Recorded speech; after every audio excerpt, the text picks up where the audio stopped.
Hi guys, in this review we're checking out this Cherry G81-7000.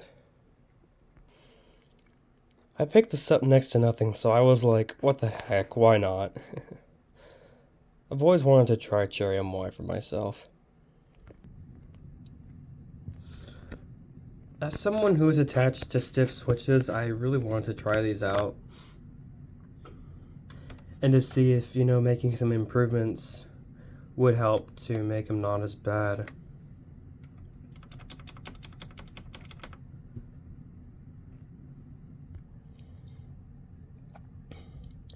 But like when I initially picked up this one, they didn't like bind super bad or anything. So, I feel like there was hope for these things. But yes, these things are ridiculously stiff. I mean, it's a workout even for my taste in heavy switches.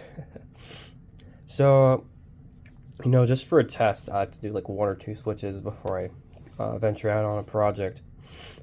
I took out a couple switches, lubed the corners, of the housing where the slider goes up and down, stuck them back in the board, and I was like, hey,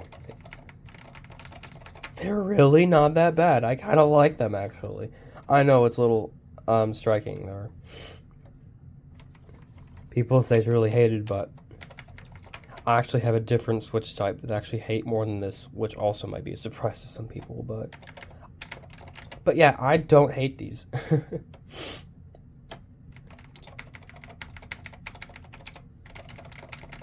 But yes, they sound a lot better than Cherry MX does too. A lot bassier. But yeah, after lubing, the binding is like completely gone. And I just used the normal 205D0 loop for MX stuff, basically. As you can see, I'm pressing them off here. They go down perfectly fine. And they are smoother too. You can still hear that cherry scratch, but you don't really feel it as much.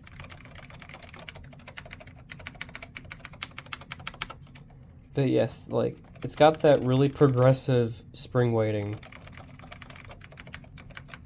on it too. But crazy enough, I actually prefer these to Cherry MX Black. Because although MX Black is a lot lighter than these, they just feel really sluggish, especially on the upstroke. And these don't really have that same sluggish feeling, which I like. So, but yeah, the binding, after lubing, the binding is gone. And these things are a lot, smoother, but they are still very heavy. I've heard you can take out like the extra little spring, and that will make these like 25-gram switches, which for me would be way too light. And then coming over here to this part, which I actually did not lube to compare, you can actually hear the scratch more. And yeah, I can see they bind. But this board wasn't, super dirty on the inside. It was more dirty on the outside. But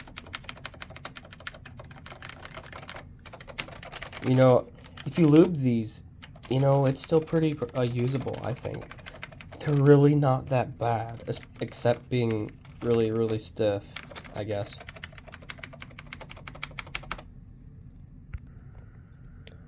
This board has the thin, lasered PBT keycaps. You can actually see it says PBT on the inside. But even for lasered, the legends are pretty big. And they don't look, super terrible or anything. But, better than like pad print or something like that, I guess. The build quality is actually quite decent for a Cherry board. If you're used to like the G80s and stuff feeling like paperweights, this has actually got a little bit of heft to it. Although, the case is still has that somewhat cheap feeling, but because this has a nice metal backplate unlike the G80 mechanicals, which have like no metal in them, these are tougher built, that's for sure. Then coming over to the back, you can see you have a 3-way cable gutter, which is kind of nice. And then you have, you know, Cherry signature rubber feet, which aren't bad. And then here's the sticker on this one. It's a G81-7000 LPCUS. And then it does use plastic clips to hold the case together. They're not the absolute worst I've seen, at least, but, you know, I still wish there were screws and whatnot.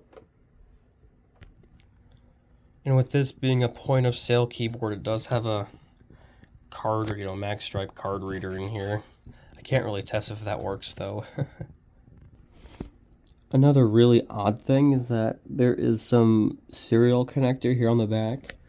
And on the right side, it's got this 240 degree 6-pin DIN connector with, you know, threaded threads on the inside. So honestly, I have no idea what that would go to.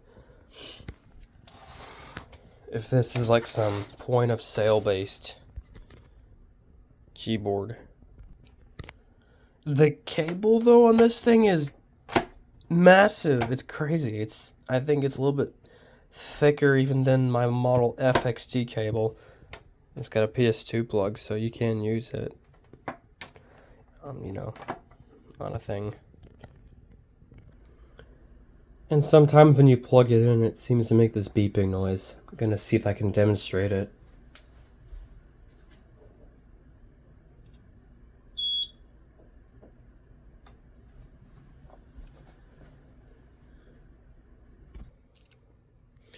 On eBay, like, all these boards are like too much for one. I wanted to pay for one of these, but like, if you can get one of these for like a few bucks, close to nothing, it might be worth tinkering around to see if, you know, lubing the switches works for you. But yeah, you can remove the coil springs if you want to make these really light switches. But yes, lubing them does make them smoother, and they don't bind at all. Okay, something I forgot to mention. They do have a sort of part-way actuation. Although for a membrane-based board, that's kind of a rare thing, but it is kind of nice though. Although it still has 2-key rollover because it's membrane, but it's still nice to have part-way actuation, I guess. Overall, I wouldn't say these are explicitly like bad or anything. But ironically, I had a much worse experience with Acer switches, because I think I just got a really bad board that was really used. Man, I tried to clean that thing up. The switches still felt really bad, and those switches were so much harder to take apart. I just gave up with those. You know, Acer switches, I hate those, but, you know, it's funny. I like these more than those, but unpopular opinions, so, but everyone has their different tastes, and so I didn't think this really was that bad, apart from being, you know, really stiff, which you kind of have to train your fingers to use this, but honestly, I didn't have a bad time with this thing. And thanks for watching. Hope y'all enjoyed, and that'll be it for this video.